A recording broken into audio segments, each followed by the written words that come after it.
Self-quarantining. And a quarantine order. Quarantined in their... Held in quarantine. Quarantine. The quarantine in place. Quarantine for the required 14 days.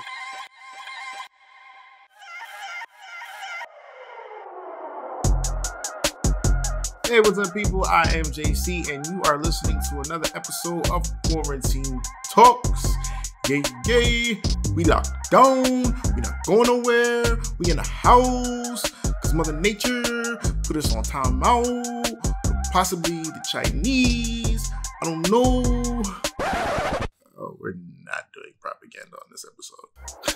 Anywho, today I had one of the most fun conversations musically that I've had in a long time with my boy Dom King. All right. He is not only an A&R for major record labels, but he has his own record label called KRMG. This guy's a producer, he's a composer, he's an instrumentalist, he's a dad, he's a Texan. I mean, we're not gonna hold that against you. You can't help where you're born. Nobody's perfect. He's gonna kick my ass when he hears that. Anywho, guys, today we are discussing his origin story regarding A&R and coming up in the music biz. We're discussing his upcoming projects that he's got going on, his love for the artist Mac Ayers, and my utter disdain for G-Eazy's music. So we're actually starting towards the end of a conversation where we were talking about female entertainers, and we just happened to hit on the subject of Tori Kelly. So come on, jump in, let's go. I would say, for lack of a better, I guess, way of presenting it, underground-wise, she's going to be a legend. Right. In regards to, right. those of us who that really just love music and really love great vocalists and really love that, she's going to be a legend before it's said and done. Like, she's going to be in a lot of people's probably top 10, top 15 of singers, period, of just singers. Right. But in regards to the world at large, a lot of people won't even ever know she existed. That's that unless something changes. Right. And that's sad, but it's just the reality. And I don't really... and by the way, she ain't going to be the first or the last person that this ever happened to either, by the way. Yeah. It's tons of people throughout history that never got their just due because they didn't go and have sex with some Scarlet or some crazy shit. You feel me? Like they didn't go to jail, and they didn't. It's tons of people throughout history. She's not the first nor the last. And also, she's still gonna get paid. It ain't like she's gonna be. Yeah, no. She's still making money. Fine. Like, she's fine. But I was like, I can't even see Tori Kelly like sexually. Like, you know what I'm saying? Like, there's. I mean, I could. I can't. Like, there's not. I don't know, like, I hear her sing and I look at her voice, and it's not like, oh my God, I want to fuck shit out of her. It's like, oh my God, I want to, like, take you to my mom's house so she can bake you a cake. Sure. Or something like that. Like, that may not be the first thought, but, I just want to give you, like, a hug, like a little sis. Like, I want to put her under my head and give her a noogie. Like, you know what I'm saying? Yeah. Like, it's not. I'm with you. But you giving me everything that you're saying to me is the reason for what I'm saying. Yeah. It is that your perception, even though you are a music person and you know music, you love music, you're looking at somebody that you know is phenomenal, but it's like, she's just so sweet. I want to take her home. That's just you're in. And what that is essentially is indifference. Yeah. And you cannot have an indifferent point of view in regards to artists. You cannot be an artist that people are just like, she's cool. That's not it. Yeah. That's not it. They have to either hate you or love you, or a combination of both. Now, I say they have to if we're talking about like gigantic artists. Yeah. They pretty much have to either hate you or love you, or a combination of both. Eventually we have to get to this interview. So I'm like, I could go back and forth with you all day. Like, So, I know, welcome to another episode of Quarantine Talks, ladies and gentlemen. I know you guys might be wondering who I've been speaking with for the past couple minutes. I know him, but go ahead and introduce yourself, Dom. Go ahead. My name is Dom King. I'm from Dallas, Texas. I am an A&R creative producer. A creative director, a producer as well, and live here in LA currently. Been here for about 6 years. Worked with a couple labels, Atlantic Records, and did a little bit here and there with other labels, and That's who I am. That's what's up. So you have a label, correct? I do. KRMG, King's Ransom Music Group. Yep. Go ahead. When did you establish it? What made you start your own label? What was the process for it? Let's run through that.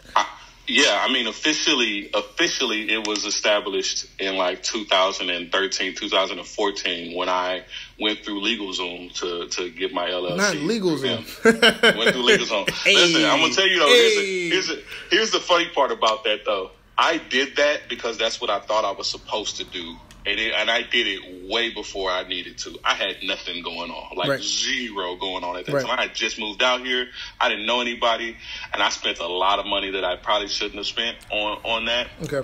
But, I say that, but it was still a learning experience. It still taught me, the process of, signing these documents and getting this put through. And as far as, the city and all of their laws and things like that. So it was a good move for that reason. But at the time, I really didn't have anything going on to do it. But that was when it was officially started, and I kept it and just kept building on the low, and soon enough I would get good enough to get out there and start working with Atlantic, and then I got a couple artists on my team that I started working with and representing and things like that. So things have been building quite a bit since then. So I always wondered, and you would be able to tell me since specifically you said that.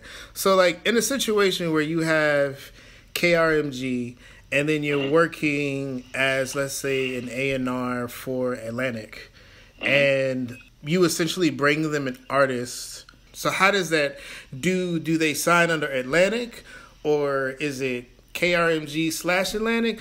How does that work? So, all right. Well, so let me clarify too. So first of all, in regards to the Atlantic situation, I started there as an intern. Okay. I was given the sort of title of A&R consultant, which essentially just means I am a hired gun. Okay. If I bring an artist that they like, then they'll rock with it. Or if there was a particular situation where one of the A&Rs from Atlantic sent me a record with a female vocalist on it, I ended up finding that female vocalist through the producer that did the song. And essentially I gave him what he asked for. Gave the Atlantic A&R what he asked for, was just to find who that was. So I gave him that, and then I went on my own I started building rapport with this artist. And then through building that rapport, I shot her some ideas for some conceptual albums. She loved them. So I flew myself out to Atlanta and started working on that with her and a few other producers out there. Then after we completed a couple songs, I brought those songs back to Atlantic, just to see what they thought, if they would want to move forward with that artist. So that is essentially, it wasn't I didn't have an office or an official email with Atlantic. I was more or less a hired gun for them. So in that situation, I would say, if I bring an artist, let me put it to you like this. Anytime I bring an artist to any label, it can be for a variation of reasons, or sort of the undertones to it can be different. There can be an artist that I personally know that there's nothing that I can do with that artist, meaning what I do specifically does not feed into who that artist is or what that artist messages about, things like that. But I know y'all rock with this. I know y'all like this. So this is the music business. It's not just music. So cool.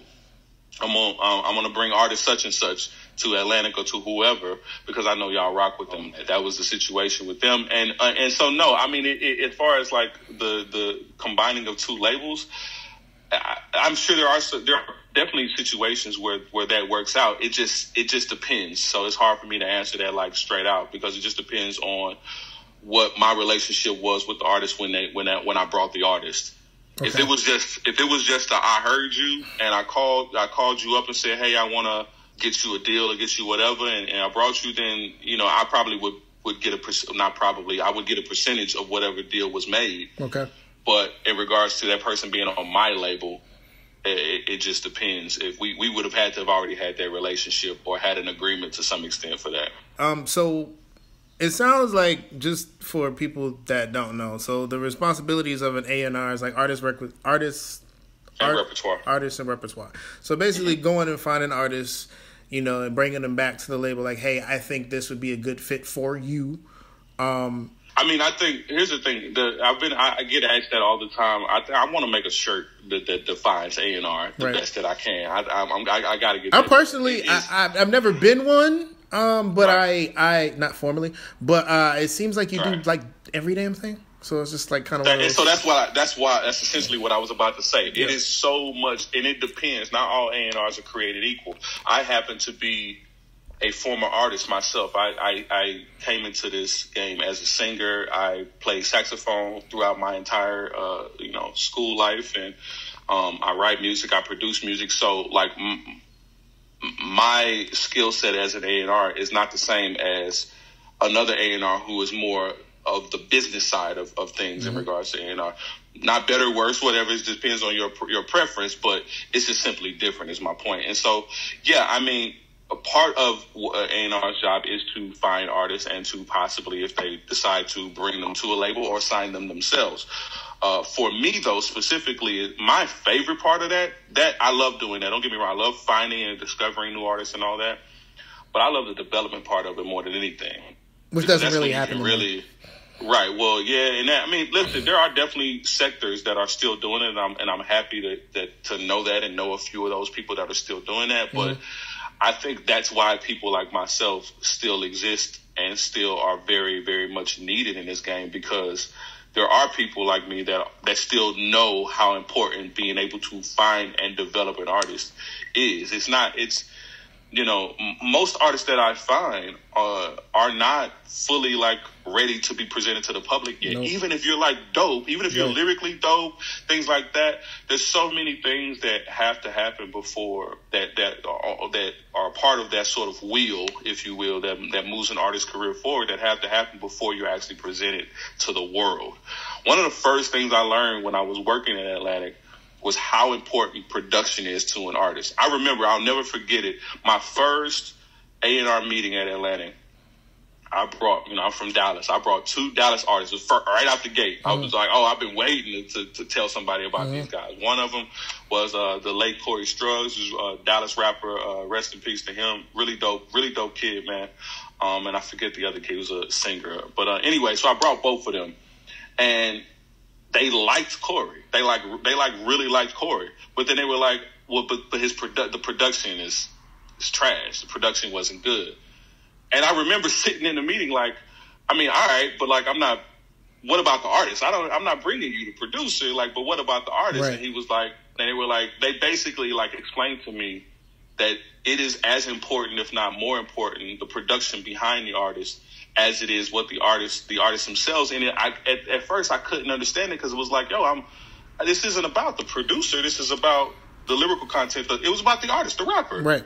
But it is in fact about the entire package. There's so many, there's tons, I won't say tons, but there's a good amount of great lyricists. There's a good amount of like great artists that are really good at something, at this, that, and the third. I guess the best analogy is to say that you think that Jordan wasn't truly the greatest physical basketball player in the whole wide world. Right. There were absolutely somebody that has lived, few people I'm sure that have lived that could do things on the basketball court that Jordan couldn't think about doing. It was just that he put the whole thing together, the mentality, the mindset, everything, right. the marketability, everything together that made him the GOAT. And so that was one of the first things that I had to learn in regards to me going out and finding artists, that it wasn't enough for that artist to just be good at writing lyrics or doing runs for a singer or even for a producer. It wasn't good enough that your kicks are just something I've never heard in my life, or your hats, or whatever. You have to have the whole package. And so, right. So yeah, anyway, really long way of answering the question that you asked me, but every damn thing. Every damn thing. That's what it sounds like. Every damn thing. Yeah. Every damn thing. What? Everything, man. Which do you feel like suits you more? Well, no. Which do you like more, the production side or the A&R side of it? A&R side for sure, because I can still have my hand in production being an A&R. It's hard to do. It's hard to be the producer, and I mean truly a producer, because a lot of people don't understand the difference between just making a beat and production. Mm-hmm. That's definitely a large difference. But I would say A&R, because I can have my hand in the production of the song and still be an A&R, but it's hard to have it to be. It's not hard. You can do the same on the other side too. You can do A&R things, but to me, A&R again encompasses everything. It encompasses the production, but it also encompasses the business side of things as well. Mm-hmm. And that's something that, you know, I went to school. I went to UCLA for that. That's something that, you know, I love as well. I love the negotiation of the deals and things like that. That's something that gets me up in the morning too. Who's the artist that you have on your label? Right now, I am working with an artist. He's from New Orleans, but he lives in New York right now. His name is Sincere Blue. The first thing you notice about him is his voice. He has this really sort of almost Nas-like raspy undertone. I wouldn't come at you like this. I'm too stuck in the grind to entertain what don't exist. Long story short, I got a number, then I dipped. I text her days after and she texts back, who is this? I told her who I was and asked why she thought I was deaf. She said, cause niggas shoot they shot, but you emptied the clip. Yeah. But he and his cadence and his delivery is very, it's very chill. It's almost like the lazy sort of way that Mace used to rap. Okay. As far as his tone is concerned. Okay. But he has that raspy undertone with it as well, right? And he also, you know, he's on that vibe too, as far as, you know, being sort of towing the line between being that ladies' man, but also being, you know, from the streets and from that cloth as well. So, you know, I think the kid has something to say. I think to our point earlier, what we were talking about earlier, I think he and his content and is who he is as a person is pretty polarizing as well. Okay. You know, once he's truly introduced to the world, you'll see what I'm saying. But is he like is he a rapper or like a rap singer? Oh no, he's a rapper. A rapper. No, he's a rapper. Okay. Yeah, he's a rapper. Nah. So he a rapper. No shade to the rapper singers, yeah, but no, yeah. he's definitely a rapper for sure. But honestly though, he's a poet though, bro. Like he's truly like he's from that Wale cloth in that way. Okay. He's from that Wale. Dude is a true poet for real. So yeah, that's my guy right now. I mean, I work with a lot of other artists. You know, I been working extremely closely with a vocal producer named Jarius Banks for the last 3 years or so. Okay. Is he the one that is on your site? That one that is the nods or the Grammys? Yeah, the Grammy nominations. Okay, we got 2 Grammy noms this past year. The 2 Grammy noms were from BJ the Chicago Kid and YBN Cordae. I negotiated both of those deals for him. So that's another thing. So it's like there's certain parts of being an A&R that are certain situations where you only have to do this in that situation. So I didn't personally, all I did in that situation, I had nothing to do with production of the songs. I negotiated both deals for him though, as far as what he got money and percentages in regards to the songs and things like that. So do you have Grammys? Personally, no. Yeah, okay. No, like as far as like my production, yeah. No. Okay. Because I've just been so, you know, and it's funny, bro, because no matter where you are in your career, you're still kind of trying to, you know, like, sift your way through certain parts of it. It wasn't until I'd say probably maybe a year ago when I really started like showing people that I produce. I've been producing music for a long time. But it wasn't until about a year ago, really, that I started like actually bringing in artists for my productions. Because before that, I have a good amount of producers that I work with that I used to would just get beats from them. And so when I work with an artist, I toss those beats to, gotcha. Because and also, you know, not for nothing, everybody eats, you know, I'm trying to get everybody involved in these types of things. And so that was the purpose of that. And then it got to a point to where I realized I don't like having to depend on other people for everything. Right. So it had happened too many times in a row where I would have an artist that would be ready to work with me, but I wouldn't have beats because all the beats that I have are either super old and I'd be asking for new beats, and people sometimes have situations in their own life where they can't send them when I need them to send them and things like that. So it was like, you know what? I know that I can do this. I've been doing it on the low anyway. And then shit started happening. And that's what happened. And so, you know, even now, you know, my production has been on a few really dope artists. One particularly the most recent one anyway, He's actually in Atlanta. You might maybe have heard of him. His name is JC.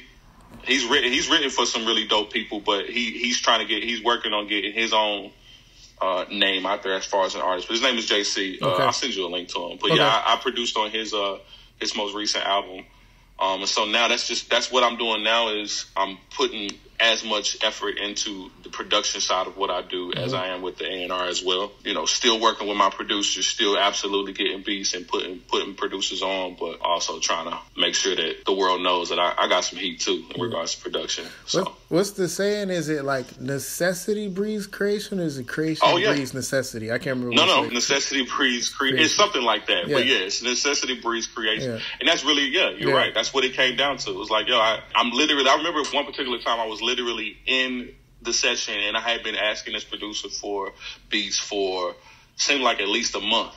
And he kept, I got you. And I was like, bro, I'm here. What's up? Oh, damn, my bad. I'm about to rush home and get them to you right now. Like, you know what? I mean, I didn't say this and my mind was like, you know what? Don't even trip. Don't even worry about it. You know what I'm saying? I got it. You feel me? And from that point forward, I still work with producers in that way, but I'm just I'm not so dependent on it anymore. It doesn't have to go that way. The very reason we're sitting up here talking, not to go off on too long of a tangent, is because back in the day, one of the many hats that I wore was a clothing designer, and I needed people to shoot the models in the clothing, right? And like I was having trouble like getting people. Like one of my best friends and also like one of my mentors, like my big brother, like he taught me a lot about just photography in general. Like, you know, this is a grown ass man with kids and house and all of these things. Like he don't have the time to be, you know, showing up all the time. So I was like, you know what? I'm going to get me a camera. I'm doing my goddamn self. And 4 or 5 years later, here we are in various different forms of, but like, yeah, like it all started from me needing to get something done and not having somebody to do it. You know, it's just like, you know what, bump this. I'm going to do this myself. And I tell people that too, like just even being in the entertainment industry, like you have to be open about the things that you're going to do. Like you might go in to be an artist, but you might be a better songwriter than an artist. You know, 100%. You might go in 100%. to be a producer, but you might find out that, you know what, I don't really like production. I actually like working more with people. Let me be more towards the A&R side. Like, you know what I'm saying? Everything is... There's no one way to do anything in this business, and it's like, you know. Listen, you just gotta listen to the universe, whatever it is that you believe in. Listen to God, listen to the universe, listen to what's happening around you, and be, you gotta flow like water. Yeah. Whatever, water can conform to whatever it is in, whatever situation it's in. It can, I guess, sort of wrap itself in whatever that is. And so, I mean, that's a tale as old as time. I think I told you in our prior conversation, when I moved to California, I was just focused on being a singer and an actor, actually, at that time. That was it. I wasn't even A&R or anything business-wise was the furthest thing from my mind. Right. I wanted to be the new Johnny Gill or some shit like that. You feel me? Like, that was it. Johnny. I don't know why. I think I was just watching a New Edition show, so that's why I thought... Forgive me for that. Shout out to Johnny, though. That's why, I don't know. I've literally never compared myself to Johnny ever until just now. So that was a little weird. But yeah, that was it. That was all I was thinking about at that time. And then I started doing it, and I was semi-successful at it. You know, I was doing shows with some pretty dope people. I mentioned I did some shows with Eric Bellinger, El Varner, and it was cool, but I realized that I didn't crave the stage. I knew even then the type of mindset, the type of just hunger that I had to have for singing to be the level of successful that I wanted to be in that. And I also knew that through doing it, through trying it, that I didn't have that I didn't want it bad enough as far as singing is concerned to continue it. And so I just kind of took inventory over my life and realized I had been doing A&R stuff my entire life. I never called it that.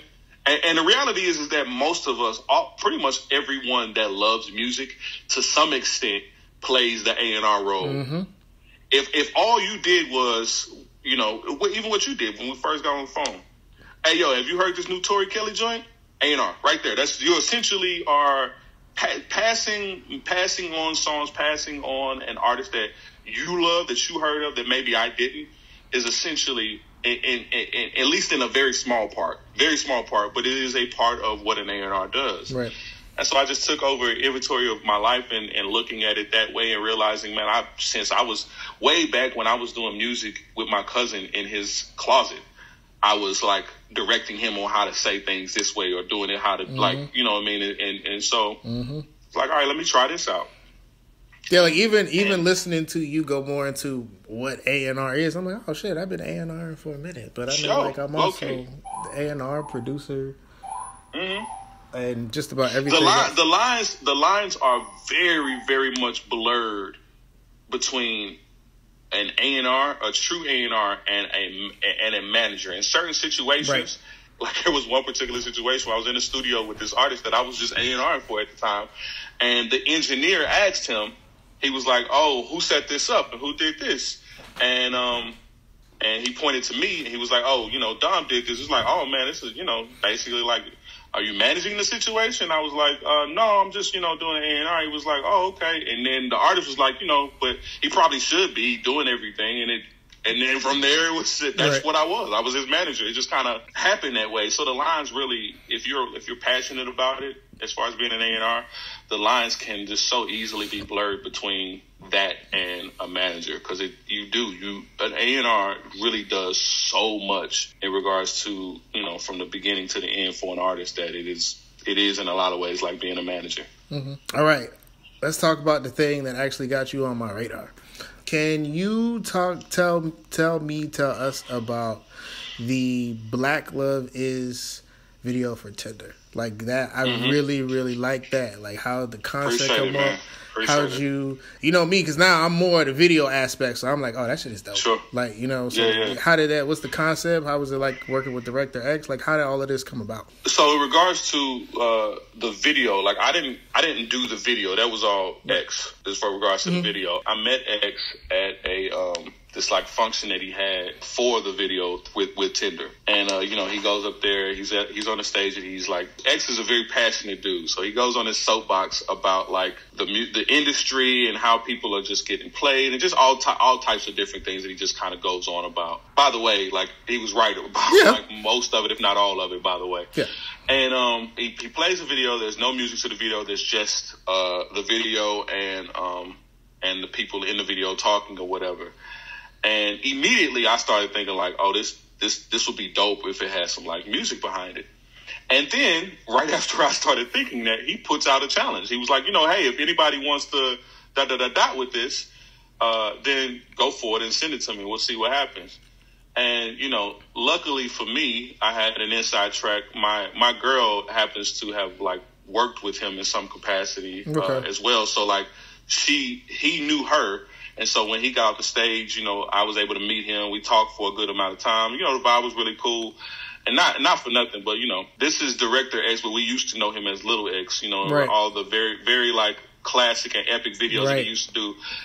This dude is, like, you know, he's the man. Like, don't get it. I used to record this guy's videos on VHS. So, like, I absolutely knew who he was. And so just talking to him was really cool. And so I told him, I was like, listen, before you even said anything, I had already had 2 producers on this, on like getting something to this. And he was all right, well, you know, send it to me and, you know, we'll go from there. So I did. I got my guy, Jay Kitts. He's not from Atlanta, I don't think. I think he's from Carolina, but he lives in Atlanta. Superbly amazing producer. He did Jadena's latest album, or a lot of Jadena's latest album. Matter of fact, I gotta hit him back. I'm telling you, man, good guy, and really, really just dope artist, dope producer. And so the music the video that you heard was him. So I called him. I talked to Jay about it, and you know, both of us kind of just came to like an idea of what it should sound like. And I mean, he went and he did his thing, and you know, that's where it was. And so I was able to send it to X, and he loved it. And you know, I don't know if they're gonna do anything with it, like, you know, as far as like putting it out like beyond what it already, especially under the current circumstances we're in. Yeah. But yeah, just being able to work on that project and send it to him and get his blessing, get X's blessing like that, man, it was pretty dope. There you go, A&R again. But there you go. Yeah. and everything, bro. It's just it's not just about music. You know what I mean? I've even worked on the vocal. I can't even think of it. How you say it when you do like vocal composition? No, when somebody like voiceovers. I've even worked in the voiceover world as well. Like an artist that I've worked with that has done voiceovers and things like that. So it doesn't stop when it comes to music. You either are an A&R or you're not. That's the difference. I guess what you just said is the difference between the casual person who does things that A&R does and people who are actually doing it for real. Mm-hmm. That's the difference. Do you have any artists that you want to work with that you haven't worked with? Oh my God, absolutely. Her is probably one of the first on my list. Yep. She's phenomenal, man. I definitely want to work with her. Lucky Day, Kendrick. I also want to really, really get in with my guy Mac Ayres. Okay. Yeah, Mac really dope guy. Mac Ayres. R&B singer, white guy. You know what? He got what's the name? How do I get to you again? Yeah, that's it. Yeah, I was like, I felt, I didn't go front. I felt some type of way because I was like, I really like the song. Black. Yeah, and then like I seen he was a white boy, and I was like, man. Nah, listen. All right, I'm gonna let him have the song. Mac is cool though, bro. I'm telling you, Mac is. If you ever meet him, bro, that's my guy, man. I was able to get in the studio with him a couple times. I actually got in the studio with just he and I once or twice, and then I coordinated a session between him and Omarion actually. Okay, that's interesting. It sounds weird, right? But trust me, but listen, trust me when I tell you I was in the session. It would have worked. It would have worked, and I still hope that we can get that done, and finalize something with that. Okay. Trust me when I tell you. I know it sounds weird, but what did I talk about earlier about the polarizing way? I'm telling you, it would have worked. Because ask me this. Why would Mac and Omarion not work if Mac and Drake worked? Excuse me, not Mac and Drake. Omarion and Drake. They did the on his mixtape on the So Far Gone, bro. Yeah, on the So Far Gone. What was the name of that joint? Now I got to find it. It's a classic joint in there. Anyway, like, and obviously Mac is a much better singer than Drake is. Now listen, Drake is Drake. Drake is. No, I mean you said what you said and you meant it, and it ain't. You understand? We know Drake ain't no damn. We know Drake ain't no damn singer, so it ain't no. But yeah. No, but I'm only saying it to say like I understand that part of the reason why that song worked is because Drake is Drake, and even though Drake wasn't like the crazy superstar at that time, he was still he was still pretty freaking close to it. It's called Bria's Interlude. I know you heard. I know what you're talking about. I can't think of how it goes right now, but I know what you're talking about. Like I said, as long as he's more Mac Miller and less G-Eazy, we can rock. But yeah, so. Oh, he is. Okay. Oh, for sure. Because I can't stand G-Eazy, and I'll leave this. Why? Why not? Because G-Eazy is the most basic rapper I've ever heard in my life, and he only gets shine because he's a white boy that has a quarter of a way decent flow. It's like you know the saying where it's like white men do the most mediocre things and get praised for it. Boom. Oh, absolutely. So I'm like, why is G-Eazy here? Like, why? Why is he here? Like, why? I've never heard a good G-Eazy. But you want to know. Verse. But you want to know the things about G-Eazy though that I do like is that his ways, if you will, seem to be mostly authentic. He is for real from Oakland. Like he's for real from over there. I've heard that he came up with our side of people. Like it's not like his ways are like some sort of fabricated way of getting into the homes of black folks. Like he actually grew up that way. He is he's actually that way. He's authentic in that way, at least from what I understand. I don't know the man, so I can't. Yeah, I mean, he's no. I'll put it to you like this: he's no Slim Jesus. Is essentially what I'm saying. You remember the white boy with the really low haircut. Anyway, never mind. Okay, don't worry about it. Okay, don't worry about it. he's no fraud. Is all I'm saying. He no fraud. Okay. All I'm saying. Like he's not like. I take your word for it. I just can't stand his music. I'm just like, except for that one song he did with Housey, because I love Housey. But like other than that, I'm just like, why are you here, G-Eazy? Like, why? Yikes, man. I think we all have at least one of those that we just like other people love, and we're like, what's the purpose of your existence in this musical world? It's like, I know every white rapper can't be Eminem, but goddamn, can you at least be like Vanilla? What's his name? How you feel about Logic? Okay, Logic's mixed, so you don't count. So wait, is this about his music or is it about his ethnicity? Well, okay, so it's about both, because Logic is dope. Logic is just dark skin white. You know what I'm saying? But he's, you know, his mom is white, his dad's black. So Logic is black. Sure. But like G-Eazy is white and he's mediocre.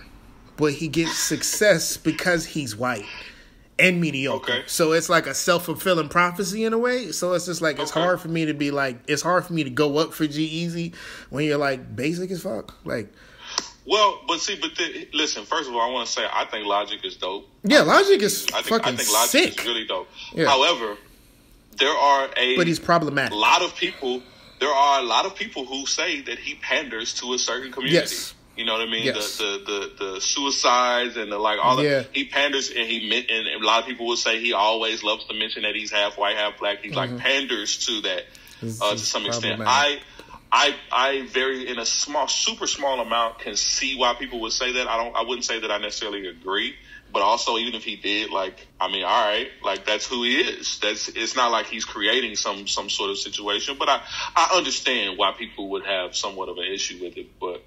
You know, I don't know. I don't mind G-Eazy. I don't like. It's not like I understand. Yeah. Let me just put it. I'll say that. Like I mean, like look, if he grew up with the niggas and he a real somewhat nigga, okay, cool. I'll let you have that. We could be friends.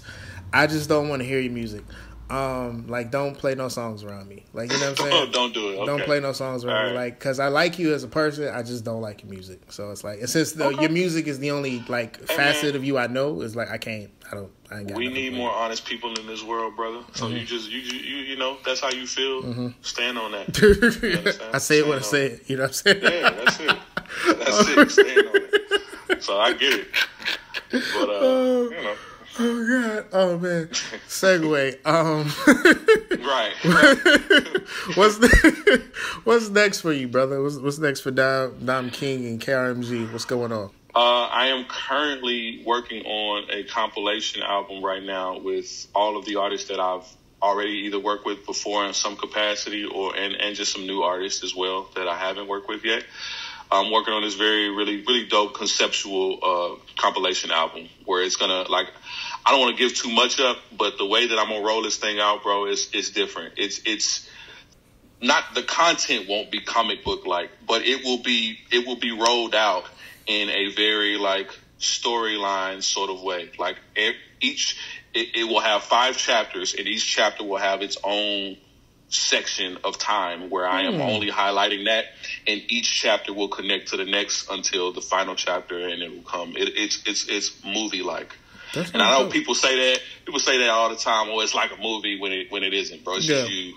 It's just you standing in front of a cutlass with your gun, and a few chicks. That's not a movie. That's a strip club at best. Yeah. So I've always been, you know, again, like I told you, I came here as a singer and an actor. I've always been, you know, I'm a movie lover. When all of this virus situation and stuff is over, like I'm the guy who's at a theater at least once or twice a month, like without fail. So yeah, I'm really excited for that, from a musical standpoint and from like I'm trying to I won't say reinvent, but I'm trying to, I guess, open the eyes of other A&Rs and other people in like how in different ways of rolling out a project. Okay. You know what I mean? And just being creative within that, you know what I mean? And catching people's eyes like that. Because Because now it seems like the way that everybody uses to catch people's eye is just to drop it randomly at midnight or something like that. Right. Not everybody's Beyonce, so there's different. Not everybody can do that and be successful. So how many artists are you working with? Just wondering, how many artists is on the project? On the album? Yeah, on the project. Right now it's gonna be five artists as far as like singer or rapper. Now, obviously, there's going to be big. I'm working with different producers and different engineers and things like that. But as far as the artists themselves, it'll be probably 5 artists, and there may be 5 to 7 probably at most, if we include like possible features and things like that. Mm-hmm. But I'm working through the first chapter right now, and I'm like dibbling and dabbling in other chapters. Like I'm serious about it. Like I got like a whole storyline that I got going. I'm doing this as if I am creating a movie in a lot of ways. Okay, anybody we know? I can't pull that out just yet, but it will be. It will be. I'll put it to you like that. It definitely will be. But, you know, and the visuals are going to be crazy too, because the visuals have to match. I can't put out a project that is dramatic in that way or movie-like in that way and not have visuals for it too. So the visuals are gonna be equally enticing and sort of drawing the people in. I'm gonna judge you. You know, I hope so. I'm telling you the truth. Listen, I hope so. Bring it on. I can't wait for that. I need that. I'm actually honestly excited about getting my first like shitty review from somebody. Oh, like this was why would he ever? I can't wait for that. And the reason is, one, because even if that person is just bottom line hating, which is possible, but it also is possible that they're telling the truth. Right. Whatever it is, whatever the reason is, there's gold in that. And I'm superbly competitive in that whoever that person is, I can't wait to then show and prove the net. It's like, oh, okay, that's how you feel about this. Watch what comes next. And if you say it again, okay, cool. Watch what comes next. I'm like Kobe with the mentality in regards to like, okay, I airballed 3 shots straight in the playoffs to end the series. But guess what? Guess what's about to happen? I'm about to work my ass off this summer. And when I come back, I'm going to be the best player in the league. I'm here for the drop. So I just, it's coming. You'll be one of the first to know. I can promise you that. You just watch. That's it. Don't forget the phone and the emails is the same. I ain't changing. I ain't changing it. Oh shit! All right, man. Thank you for coming on, talking to us, talking to me and the people, man. Absolutely. I was like, anything else you want them to know? I mean, I'm always accepting new music or any artists that that are looking to work or anything like that. My email is domking@thekrmg.com. That's DOMKING @THEKRMG.com. The website is thekrmg.com, and my Instagram is IamDking, IamDKING. So, anybody that's looking to work or collaborate of any kind, just hit me, man. I'm, we ain't got nothing to do but be creative in these times. Literally nothing to do. so let's work, So yeah, man. And I really shout out to you, bro, for reaching out to me. I appreciate that. Really appreciate it. Anything you need as far as moving forward that I can help with, just let me know. Appreciate you, brother. So yeah, with that, we out, people. Laters. And ladies and gents, that's it. Thanks so much for tuning in. Hope you guys enjoyed the convo. If you want to be a guest on the show, or you know somebody that might be a good guest for the show, go ahead and send an email over to me. That's jc@theovt.com. Once again, that is jc@theovt.com. This podcast is available on Apple, Spotify, and Anchor, so don't forget to hit that subscribe button and leave a comment. And all of our content is now available on YouTube. We got video interviews, we got audio interviews, and original content, all on the channel. Just type in the OVT Network and hit subscribe. Stay sane, stay safe, stay creative. Peace.